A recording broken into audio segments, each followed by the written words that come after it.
बहुत पुरानी बात है। बगदाद की सरजमी पर सुल्तान मलिक शाह हुकूमत किया करते थे। सुल्तान मलिक अपनी ताकत, दौलत और अपनी अक्ल पर बहुत नाज करते थे। उनका मानना था कि उनकी सल्तनत में जो भी खुशहाली है वह सिर्फ उनकी वजह से है। वह अक्सर अपने दरबारियों से अपनी तारीफ सुनना पसंद करते थे। सुल्तान की 3 बेटियां थीं, लेकिन सबसे छोटी बेटी ज़ैनब उन्हें सबसे ज्यादा अजीज थी। ज़ैनब न सिर्फ बेहद खूबसूरत थी, बल्कि वह बहुत नेक और अल्लाह वाली थी। उसकी जुबान पर हर वक्त अल्लाह का जिक्र रहता था।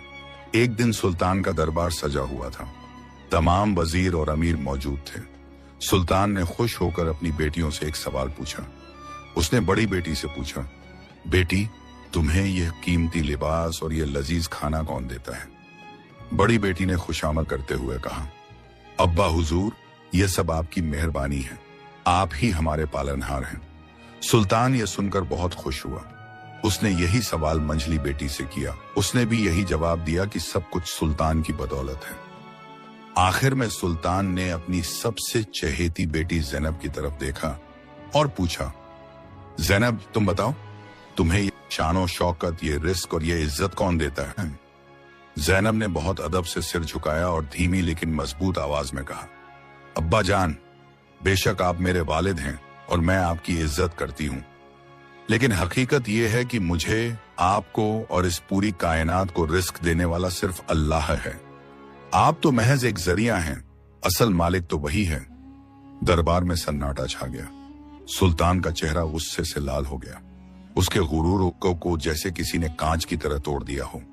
उसने कड़कती हुई आवाज में कहा, ज़ैनब, तेरा यह पागलपन हद से बढ़ गया है। जिस बाप ने तुझे पलकों पर बिठाया, आज तू उसी के एहसान को झुठला रही है। अगर तेरा अल्लाह ही तुझे सब देता है तो मैं देखता हूं कि मेरे बिना तेरा गुजारा कैसे होता है। ज़ैनब अपनी बात पर कायम रही। उसने कहा, बेशक अल्लाह ही इज्जत और रिज्क देने वाला है। सुल्तान का गुस्सा 7वें आसमान पर पहुंच गया। उसने अपने सिपाहियों को हुक्म दिया, जाओ और महल के बाहर जो सबसे पहला बदनसीब, गरीब और लाचार इंसान मिले उससे पकड़ लाओ। मैं आज ही अपनी शहजादी का निकाह उससे करूंगा। मैं भी तो देखूं कि इसका तवक्कुल इसे कैसे बचाता है। पूरे दरबार में खलबली मच गई। वजीरों ने सुल्तान को समझाने की कोशिश की, लेकिन सुल्तान अपने फैसले पर अटल था। सिपाही बाहर गए और थोड़ी ही देर में एक नौजवान को पकड़ लाए। उसका नाम बिलाल था। बिलाल के कपड़े फटे पुराने थे। वह धूल से अटा हुआ था और देखने में किसी मजदूर या लकड़हारे जैसा लगता था जो कई दिनों से भूखा हो। वह खामोश था और सहमा हुआ लग रहा था। सुल्तान ने बिलाल को देखा और एक तंजिया हंसी। उसने ज़ैनब से कहा, देख ज़ैनब, यह है तेरा नसीब। आज से यह फकीर तेरा शौहर है। तू कहती थी ना कि अल्लाह सब देता है। अब तू इसके साथ जाएगी और मैं तुझे एक फूटी कौड़ी भी नहीं दूंगा। न कोई जेवर, न कोई शाही लिबास, न कोई बांदी। निकल जा मेरे महल से। उसी वक्त काजी को बुलाया गया और आंसुओं के बीच शहजादी ज़ैनब का निकाह उस गरीब मजदूर बिलाल से पढ़वा दिया गया। ज़ैनब ने उफ तक नहीं की।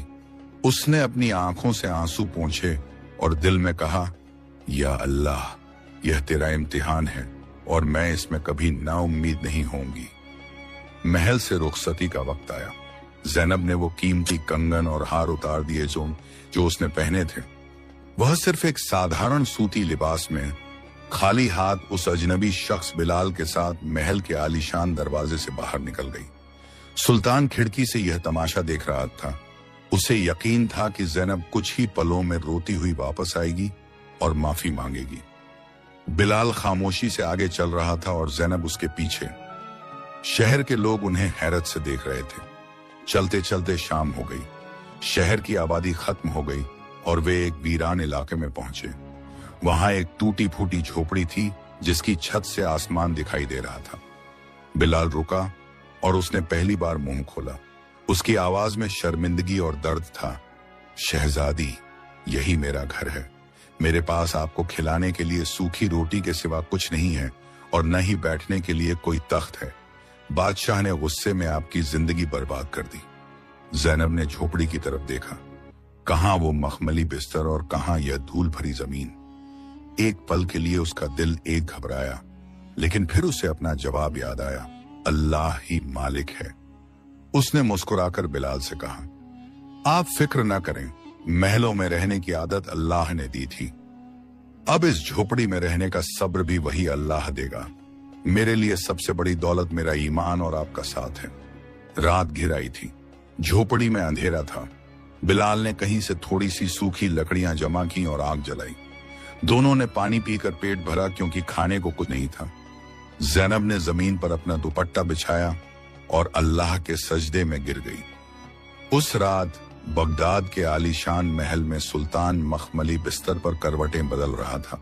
उसे नींद नहीं आ रही थी और वहां शहर के बाहर उस टूटी झोपड़ी में जैनब और बिलाल भूखे पेट होने के बावजूद एक अजीब से सुकून के साथ आसमान के तारों को देख रहे थे। उन्हें खबर नहीं थी कि आने वाली सुबह उनके लिए और कितनी बड़ी मुश्किलें लेकर आने वाली हैं। अगली सुबह जब सूरज की पहली किरण झोपड़ी के टूटे हुए दरवाजे से अंदर आई तो जैनब की आंख खुली। उसने देखा कि बिलाल पहले से ही जागा हुआ था और बहुत फिक्र में बैठा था। रात तो जैसे तैसे गुजर गई थी, लेकिन अब सामने एक पूरा दिन था और पेट में अनाज का एक दाना भी नहीं था। बिलाल ने जैनब को जागते देख नजरें झुका लीं और भारी आवाज में कहा, जैनब, मैं शर्मिंदा हूं, मैं एक मजदूर हूं, लेकिन आज मेरे पास तुम्हें खिलाने के लिए कुछ भी नहीं है। सुल्तान की नाराजगी के डर से शायद शहर में कोई मुझे काम भी नहीं देगा। जैनब ने बहुत सुकून से वजू किया और सुबह की नमाज अदा की। फिर वह बिलाल के पास आई और मुस्कुराकर बोली, बिलाल, इंसानों से उम्मीद क्यों लगा रहे हैं? रिस्क देने वाला सुल्तान नहीं, अल्लाह है। आप घर से निकलें, कोशिश करें। मेरा दिल कहता है कि अल्लाह कोई ना कोई रास्ता जरूर निकालेगा। बीवी की हिम्मत देखकर बिलाल में भी जान आ गई। उसने अपना पुराना कुल्हाड़ा उठाया और काम की तलाश में शहर की तरफ निकल पड़ा। लेकिन जैसा बिलाल ने सोचा था वैसा ही हुआ। वह जिस दुकान पर काम मांगने गया, वहां से उसे धक्के मारकर निकाल दिया गया। सुल्तान के डर से पूरे बाजार में किसी ने बिलाल को मजदूरी नहीं दी। दोपहर हो गई, धूप तेज हो गई और बिलाल भूखा प्यासा भटकता रहा। हारकर उसने शहर छोड़ने का फैसला किया और पास के जंगल की तरफ चला गया। उसने सोचा, अगर इंसान काम नहीं देंगे तो मैं इस जंगल से लकड़ियां काट कर ही कुछ गुजारा कर लूंगा। शाम तक बिलाल ने बहुत मेहनत से लकड़ियों का एक गट्ठर जमा किया। जब वह थका हारा झोपड़ी की तरफ वापस आ रहा था तो रास्ते में एक अजीब वाकया हुआ। एक बहुत ही बूढ़ा और कमजोर मुसाफिर सड़क के किनारे बैठा था। उसने बिलाल को देखा और पानी मांगा। बिलाल के पास खुद पीने के लिए थोड़ा ही पानी बचा था और वह बेहद थका हुआ था, लेकिन उसने एक पल नहीं सोचा और अपना बचा हुआ पानी उस बूढ़े मुसाफिर को पिला दिया। बूढ़े ने पानी पीकर बिलाल के सिर पर हाथ रखा और एक अजीब सी बात कही, बेटा, जब इंसान के सारे दरवाजे बंद हो जाते हैं तब अल्लाह जमीन के नीचे से भी रास्ते खोल देता है। अपनी झोपड़ी की कदर करना, वो सिर्फ मिट्टी का ढेर नहीं है। इतना कहकर वह बूढ़ा अपनी राह चल दिया। बिलाल को बात समझ नहीं आई, लेकिन उसे दिल में एक तसल्ली महसूस हुई। जब बिलाल झोपड़ी पहुंचा तो अंधेरा हो चुका था। वह लकड़ियों का गट्ठर लेकर अंदर आया। जैनब ने देखा कि बिलाल खाली हाथ है, आटा है न पैसा, लेकिन उसने बिलाल के चेहरे पर मायूसी नहीं आने दी। जैनब बोली, आप फिक्र न करें, इन लकड़ियों की आग ही हमारे लिए काफी है। आज हम फिर सब्र करेंगे। अगले दिन बिलाल लकड़ियां बेचने बाजार गया, लेकिन बहुत कम दाम मिले। उन पैसों से बस 2 सूखी रोटियां ही आ सकी। यह सिलसिला कई दिनों तक चलता रहा। गरीबी और भूख बढ़ती जा रही थी, लेकिन जैनब और बिलाल का अल्लाह पर यकीन कम नहीं हुआ। एक दिन मूसलाधार बारिश शुरू हो गई। उनकी झोपड़ी की छत कई जगहों से टपकने लगी और फर्श पर कीचड़ जमा होने लगा। बिलाल ने परेशान होकर कहा, जैनब, यह छत अब नहीं टिकेगी। हमें इस कोने के खंभे को ठीक करना होगा, वरना पूरी झोपड़ी गिर जाएगी। जैनब और बिलाल दोनों मिलकर झोपड़ी के एक कोने में खुदाई करने लगे ताकि खंभे को मजबूत कर सकें। बिलाल फावड़े से जमीन खोद रहा था और जैनब मिट्टी हटा रही थी। अचानक टन की जोरदार आवाज आई। बिलाल का फावड़ा किसी सख्त चीज से टकराया था। यह पत्थर की आवाज नहीं थी, बल्कि धातु की आवाज थी। बिलाल ने रुक कर देखा। उसने और जोर से मिट्टी हटाई। वहां जमीन के नीचे एक पुराना जंग लगा हुआ लोहे का संदूक दिखाई दिया। ज़ैनब और बिलाल ने एक दूसरे की तरफ देखा। उनकी धड़कनें तेज हो गईं। बिलाल ने घबराहट में कहा, यह क्या है? कहीं यह कोई मुसीबत तो नहीं? ज़ैनब ने आगे बढ़कर संदूक पर जमी मिट्टी साफ की। उस पर एक अजीब सी मोहर लगी थी और एक ताला लगा हुआ था जो सदियों पुराना लग रहा था। उस वक्त बाहर बिजली कड़की और झोपड़ी में तेज रोशनी हुई। तभी झोपड़ी के बाहर घोड़ों की टाप सुनाई दी। सुल्तान के सिपाही वहां गश्त लगा रहे थे, यह देखने के लिए कि शहजादी किस हाल में है। बिलाल ने जल्दी से उस गड्ढे पर एक फटी हुई चटाई डाल दी ताकि किसी को संदूक न दिखे। सिपाही दरवाजे पर रुके और जोर से चिल्लाए, ओ फकीर, बाहर आ! सुल्तान ने खबर मंगवाई है कि क्या तुम्हारी शहजादी ने अब तक हार मानी या नहीं। बिलाल बाहर निकला और मजबूती से खड़ा हो गया। उसने कहा, जाकर सुल्तान से कह दो, जिसका संरक्षक अल्लाह हो वह कभी हार नहीं मानता। सिपाही हंसते हुए चले गए, लेकिन बिलाल और ज़ैनब जानते थे कि असल इम्तिहान अब शुरू हुआ है। वे दोनों वापस अंदर आए और उस गड्ढे के पास बैठ गए। संदूक अभी भी बंद था। उन्हें नहीं पता था कि उस संदूक के अंदर खजाना है, कोई राज है या कोई ऐसी चीज जो उनकी जिंदगी हमेशा के लिए बदल देगी। उस बूढ़े मुसाफिर की बात बिलाल के कानों में गूंज रही थी, जमीन के नीचे से भी रास्ते खुलते हैं। झोपड़ी के अंदर सन्नाटा था, सिर्फ बाहर गिरती बारिश और बादलों की गरज की आवाज आ रही थी। बिलाल के हाथ में भारी पत्थर था और सामने वो सदियों पुराना लोहे का संदूक। ज़ैनब की सांसें थमी हुई थी। बिलाल ने बिस्मिल्लाह पिढ़ा और पूरी ताकत से पत्थर को उस जंग लगे ताले पर दे मारा। एक तेज आवाज गूंजी, खट, जो जंग की वजह से पहले ही कमजोर हो चुका था, टूटकर जमीन पर गिर पड़ा। बिलाल ने ज़ैनब की तरफ देखा। उसकी आंखों में एक सवाल था कि क्या इसे खोलना चाहिए। ज़ैनब ने सिर हिलाया और कहा, अल्लाह का नाम लेकर खोलिए, जो भी इसमें है वो हमारे नसीब का है। बिलाल ने कांपते हाथों से संदूक का भारी ढक्कन उठाया। ढक्कन के खुलते ही एक पुरानी लेकिन अजीब सी खुशबू झोपड़ी में फैल गई, जैसे चंदन और पुराने कागजों की महक हो। उन्होंने अंदर झांक कर देखा। वहां सोने के सिक्कों का ढेर नहीं था, बल्कि वहां एक बड़े रेशमी कपड़े में लिपटी हुई कुछ चीजें रखी थी। बिलाल ने उस पोटली को बाहर निकाला और खोला। उसके अंदर चांदी के 100 पुराने सिक्के, एक कीमती खंजर जिस पर अरबी में आयतें लिखी थी और एक पुराना चमड़े का बड़ा सा नक्शा रखा था। लेकिन इन सब के नीचे एक खत रखा था जो हिरण की खाल पर लिखा गया था। बिलाल को पढ़ना कम आता था, इसलिए उसने वो खत ज़ैनब को दिया। ज़ैनब ने उसे दिए कि रोशनी के करीब किया और पढ़ना शुरू किया। उस पर लिखा था, यह अमानत उस शख्स के लिए है जो तंगी में भी अल्लाह का दामन न छोड़े। यह दौलत तुम्हारी आयत पीर या आजमाइश है। अगर तुम इसे सिर्फ अपने लिए इस्तेमाल करोगे तो ये मिट्टी बन जाएगी, और अगर इसे अल्लाह की राह में और मेहनत के कारोबार में लगाओगे तो इसमें ऐसी बरकत होगी जो 7 पीढ़ियों तक रहेगी। ज़ैनब की आंखों में आंसू आ गए। उसने बिलाल से कहा, बिलाल, यह खजाना नहीं, यह एक जिम्मेदारी है। अल्लाह ने हमें यह सहारा दिया है ताकि हम अपने पैरों पर खड़े हो सकें, न कि इसे उड़ा दें। बिलाल, जो कल तक एक वक्त की रोटी के लिए तरस रहा था, आज चांदी के 100 सिक्कों का मालिक था। उसका दिल चाहा कि अभी बाजार जाए और ज़ैनब के लिए वो सारे ऐशो आराम खरीद लाए जो सुल्तान ने उससे छीन लिए थे। लेकिन ज़ैनब ने उसे रोक दिया। नहीं बिलाल, ज़ैनब ने संजीदगी से कहा, अगर हम अचानक अमीर बन गए और शान दिखाने लगे तो अब्बा जान को खबर हो जाएगी और वो इसे हमसे छीन लेंगे। हमें अक्लमंदी से काम लेना होगा। हमें सब्र के साथ एक नई शुरुआत करनी होगी। बारिश रुक चुकी थी। अगली सुबह बिलाल ने उन चांदी के सिक्कों में से सिर्फ 2 सिक्के निकाले। बाकी संदूक को उन्होंने फिर से उसी गड्ढे में छिपा दिया और ऊपर से मिट्टी डालकर उसे बराबर कर दिया कि किसी को शक न हो। बिलाल उन 2 सिक्कों को लेकर शहर के थोक बाजार में गया। उसने वहां से बेहतरीन किस्म का रेशम और सूती धागा खरीदा। दुकानदार हैरान था कि कल तक जो मजदूर भीख मांग रहा था, आज उसके पास चांदी का सिक्का कहां से आया। लेकिन बिलाल ने कोई जवाब नहीं दिया। घर आकर ज़ैनब ने अपने हुनर का इस्तेमाल किया। महलों में रहते हुए उसने जो कढ़ाई और बुनाई सीखी थी, आज वो उसके काम आ रही थी। ज़ैनब ने रात दिन जागकर उन धागों से बेहद खूबसूरत टोपियां और रुमाल तैयार किए। उसकी उंगलियों में वो जादू था जो किसी मामूली कारीगर के पास नहीं हो सकता था। अगले दिन बिलाल वो सामान लेकर बाजार गया। जैसे ही उसने वो खूबसूरत टोपियां दिखाई, लोग देखते रह गए।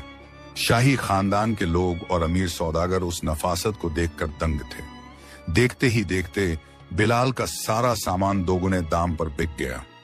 शाम को जब बिलाल घर लौटा तो उसके हाथ में आटा, घी, ताजा गोश्त और कुछ और जरूरी सामान था। उस रात कई हफ्तों के बाद झोपड़ी में चूल्हा जला और खाना पकने की खुशबू उठी। ज़ैनब ने खाना परोसते हुए आसमान की तरफ देखा और कहा, या अल्लाह, तेरा लाख लाख शुक्र है कि तूने हमें किसी के आगे हाथ फैलाने से बचा लिया। वक्त गुजरता गया। बिलाल और ज़ैनब ने अपनी मेहनत जारी रखी। उन्होंने धीरे धीरे उस छिपे हुए संदूक के सिक्कों को अपने कारोबार में लगाया। बिलाल ने शहर के एक कोने में एक छोटी सी दुकान किराए पर ले ली। उनकी ईमानदारी और ज़ैनब के हाथों के हुनर की वजह से उनकी दुकान पूरे बगदाद में मशहूर होने लगी। लेकिन इसके बावजूद वो दोनों उसी टूटी झोपड़ी में रहते रहे। उन्होंने बस उसकी छत ठीक करवाई और दीवारों को मजबूत किया, लेकिन कोई महल नहीं बनाया।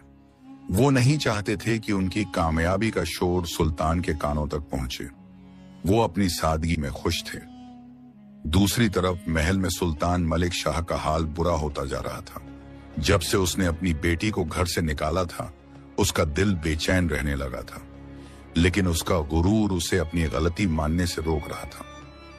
और फिर अल्लाह की तरफ से एक ऐसी पकड़ आई जिसने पूरी सल्तनत को हिला दिया। उस साल बारिश होना बंद हो गई।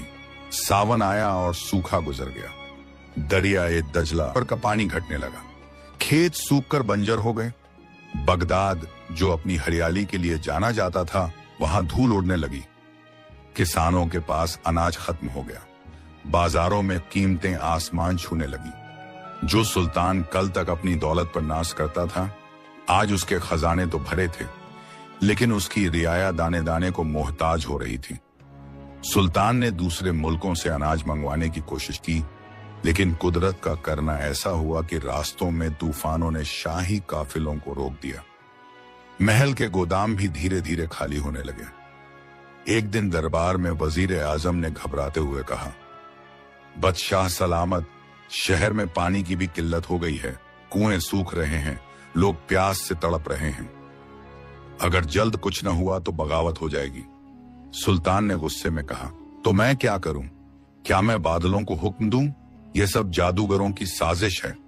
सुल्तान अब भी यह समझने को तैयार नहीं था कि यह उसके गुरूर की सजा हो सकती है। वह अपनी अक्ल के अंधेरे में भटक रहा था। उधर शहर के बाहर ज़ैनब और बिलाल की झोपड़ी के पास एक अजीब मंजर था। याद है वो गड्ढा जो उन्होंने उस तूफानी रात को खोदा था, जहां से संदूक मिला था। बिलाल ने देखा कि उस गड्ढे की मिट्टी हमेशा गीली रहती है, जबकि पूरा शहर सूखे की चपेट में था और जमीन फट रही थी। उनकी झोपड़ी का वो कोना हमेशा नम रहता था। एक सुबह बिलाल ने ज़ैनब से कहा, ज़ैनब, मुझे लगता है उस नक्शे का और उस बूढ़े मुसाफिर की बात का कोई गहरा मतलब था। उसने कहा था, रास्ते जमीन के नीचे से खुलते हैं। मुझे लगता है हमें वहां और गहरा खोदना चाहिए। ज़ैनब ने हामी भरी। बिलाल ने फिर से फावड़ा उठाया और उसी जगह खोदना शुरू किया जहां से संदूक मिला था। वो खोदते गए और फिर 10 हाथ गहरा खोदने के बाद अचानक एक फव्वारा फूटा। मीठा, ठंडा और साफ पानी सूखे हुए रेगिस्तान जैसी जमीन के बीचों बीच ज़ैनब की झोपड़ी में पानी का चश्मा फूट पड़ा था। यह किसी चमत्कार से कम नहीं था। जहां बादशाह के गहरे कुएं सूख चुके थे, वहां एक गरीब की झोपड़ी में अल्लाह ने अपनी रहमत का दरवाजा खोल दिया था। ज़ैनब ने पानी पिया और सजदे में गिर गई। उसने बिलाल से कहा, बिलाल, यह पानी सिर्फ हमारे लिए नहीं, ने हमें यह जरिया बनाया है। जाओ और ऐलान कर दो कि जिसे भी प्यास लगी हो वो यहाँ आ जाए। हम किसी से एक पैसा नहीं लेंगे। बिलाल ने ऐसा ही किया। खबर जंगल की आग की तरह फैल गई कि शहर के बाहर पुराने वीराने में एक नेक बीवी और उसके शौहर की झोपड़ी में मीठे पानी का चश्मा निकल आया है। लोग जोक दर जोक वहां आने लगे। बिलाल और जैनब दिन रात लोगों को पानी पिलाते। वो न सिर्फ पानी पिलाते बल्कि अपनी कमाई से जमा किया हुआ अनाज भी गरीबों में बांटते। धीरे धीरे लोग उन्हें पानी वाले फरिश्ते कहने लगे।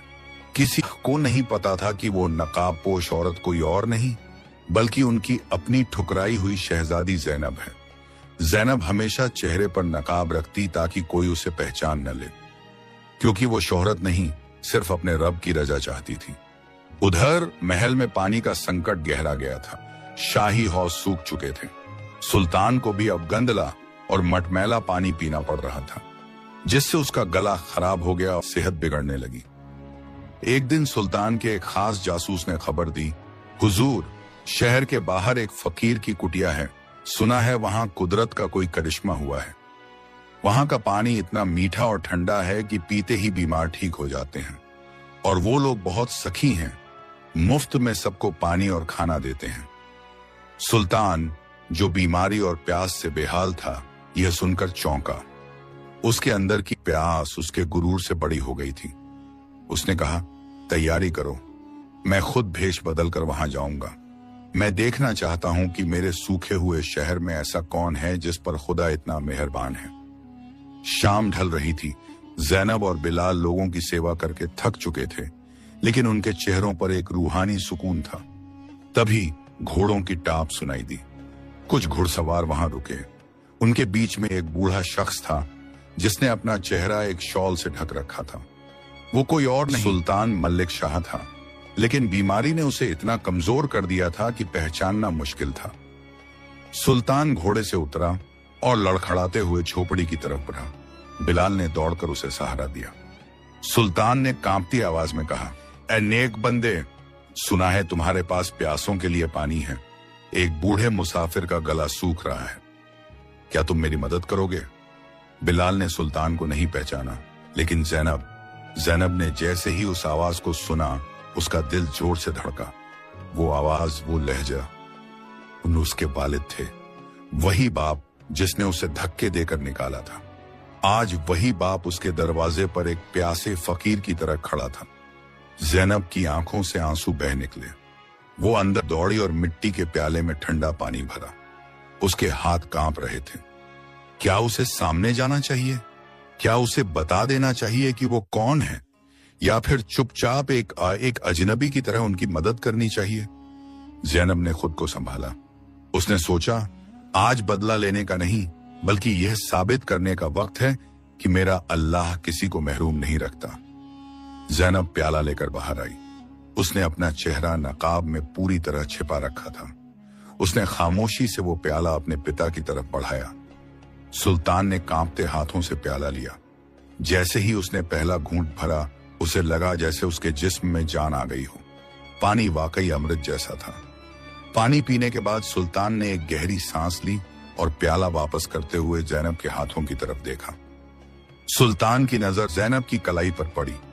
वहां एक छोटा सा जले का निशान था। यह निशान सुल्तान को याद आया। बचपन में जब जैनब शाही बावर्ची खाने में खेल रही थी तो उसका हाथ जल गया था। यह वही निशान था। सुल्तान का हाथ हवा में रुक गया। उसने झटके से नजर उठाकर उस नकाबपोश औरत की आंखों में देखा। वो आंखें, वो जानी पहचानी आंखें। सुल्तान के होंठ फड़फड़ाए। तुम कौन हो? माहौल में सन्नाटा छा गया। हवा भी जैसे रुक गई। बिलाल भी हैरान होकर देख रहा था। क्या राज खुलेगा? क्या सुल्तान अपनी बेटी को पहचान लेगा? सुल्तान की नजरें उस जले हुए निशान पर जमी थीं। उसके हाथ कांप रहे थे। उसने लड़खड़ाती जुबान से पूछा, यह निशान, ये तो मेरी जैनब के हाथ पर था। तुम कौन हो? सन्नाटा इतना गहरा था कि दिलों की धड़कनें सुनाई दे रही थीं। जैनब ने एक लंबी सांस ली। उसने सोचा कि अब झूठ बोलने या छिपने का कोई फायदा नहीं है। अल्लाह ने हकीकत को इस तरह सामने ला दिया है कि अब पर्दा रखना मुमकिन नहीं। जैनब ने धीरे से अपने चेहरे से नकाब हटा दिया। चांदनी रात और दिए की मध्यम रोशनी में सुल्तान ने वो चेहरा देखा। वही मासूमियत, वही नूर, लेकिन अब उस चेहरे पर एक अलग किस्म का तेज और सुकून था। वो उसकी बेटी जैनब ही थी। सुल्तान के मुंह से एक सिसकी निकली। जैनब, तुम? जैनब ने बहुत अदब से नजरें झुका ली और कहा, जी अब्बा जान, मैं आपकी वही बदनसीब बेटी हूं जिसे आपने अल्लाह के भरोसे छोड़ दिया था। और देखिए, मेरे रब ने मुझे झाया नहीं होने दिया। आज जब आपके शाही कुएं सूख गए तो उसने मेरी टूटी झोपड़ी में चश्मा जारी कर दिया। सुल्तान के पैरों तले जमीन खिसक गई। शर्मिंदगी, पछतावा और उसकी बच्ची आपस में टकरा रहे थे। जिस बेटी को उसने यह कहकर निकाला था कि वो भूखी मरेगी, आज उसी के हाथ का पानी पीकर उसकी जान बची थी। सुल्तान कुछ कहना चाहता था, शायद माफी मांगना चाहता था, या शायद अब भी अपनी बादशाहत का भ्रम रखना चाहता था, लेकिन उसका जिस्म जवाब दे गया। कई दिनों की भूख, प्यास और बीमारी की वजह से उसकी आंखों के सामने अंधेरा छा गया और वह वहीं जमीन पर गिर पड़ा। बिलाल, जो अब तक खामोश खड़ा था, उसने फौरन आगे बढ़कर सुल्तान को संभाला। अब्बा जान, जैनब चीखी और दौड़कर अपने पिता का सिर अपनी गोद में रख लिया। बिलाल ने कहा, जैनब, यह वक्त बातें करने का नहीं है। बादशाह सलामत बहुत बीमार हैं, हमें इन्हें अंदर ले जाना होगा। दोनों ने मिलकर उस बादशाह को, जो कभी मखमली बिस्तरों पर भी करवटें बदलता था, अपनी टूटी झोपड़ी की चटाई पर लिटाया।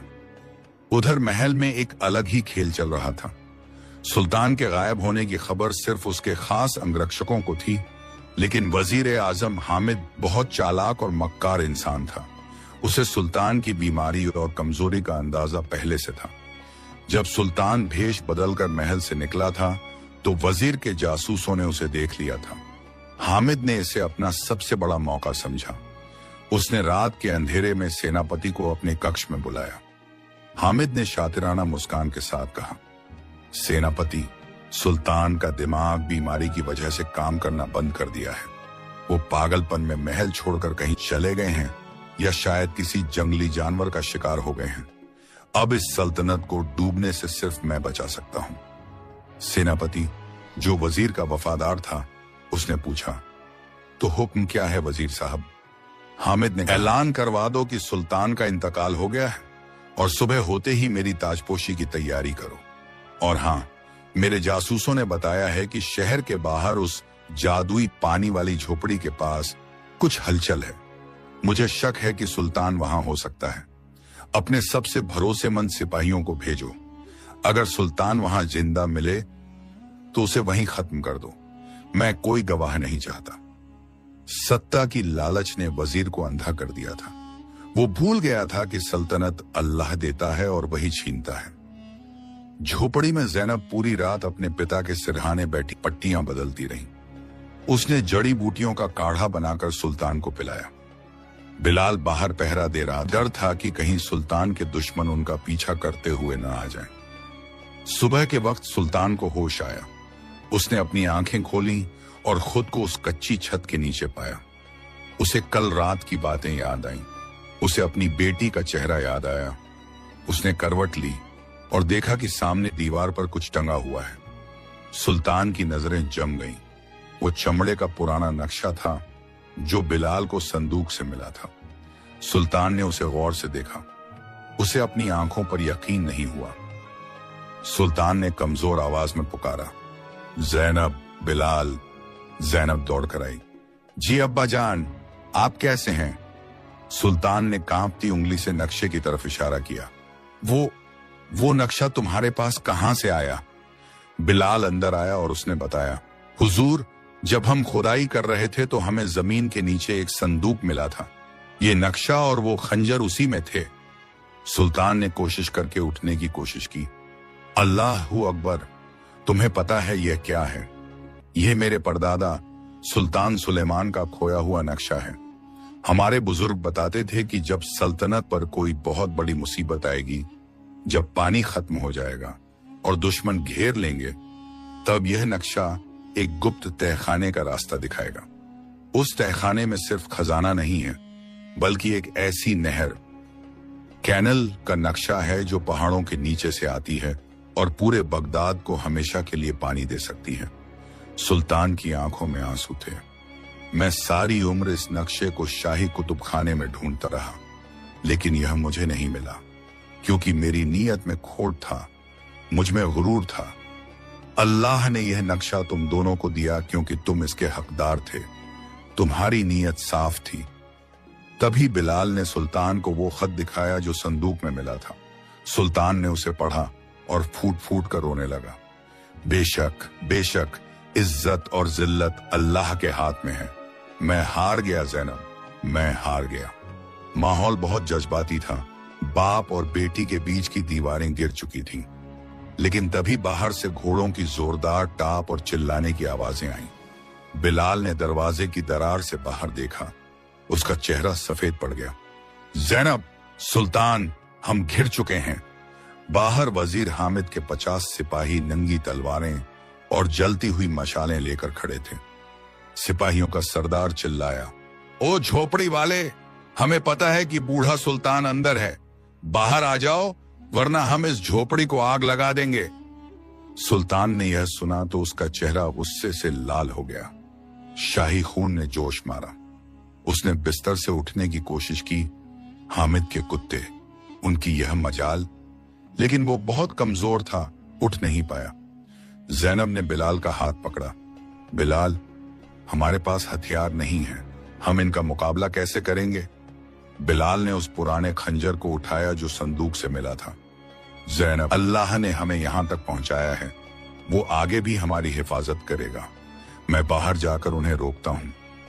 नहीं, सुल्तान ने कहा, वो तुम्हें मार देंगे, उनके पास तीर कमान है। तभी नक्शे की तरफ सुल्तान की नजर फिर गई।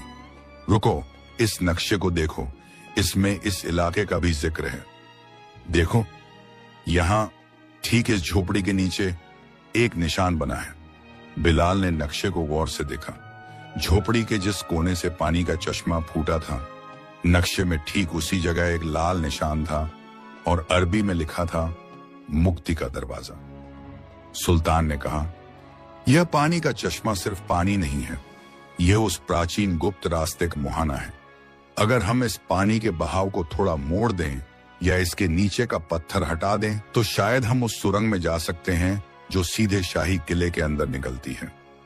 बाहर से सरदार की आवाज आई, मैं 3 तक गिनूंगा। 1। वक्त बहुत कम था। बाहर मौत खड़ी थी और अंदर बचने का एक धुंधला सा रास्ता। बिलाल ने ज़ैनब से कहा, ज़ैनब, मुझे फावड़ा दो, हमें उस चश्मे के मुहाने को बड़ा करना होगा। अगर सुल्तान सही कह रहे हैं तो यह बुत हमारी आखिरी उम्मीद है। बाहर सरदार ने गिना, 2,